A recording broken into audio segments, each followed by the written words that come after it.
tour guide, Rachel Belmonte. Today, we embark on our journey that will not take us on breathtaking places but also impact in our lives.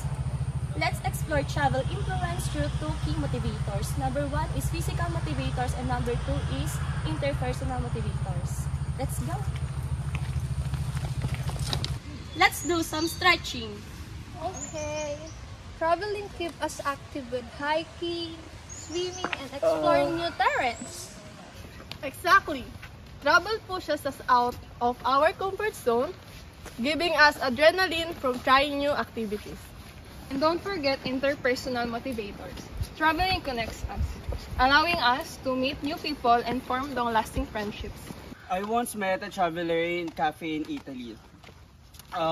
We spent an hour sharing our cultures, and it shows how travel unites us. Each destination offers opportunities to connect, enriching our experience through local customs and shared moments. It's not just about the experience in the places, but also the people we meet and broaden our perspective.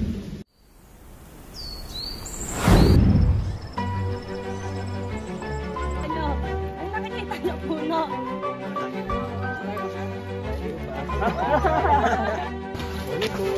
Good morning po.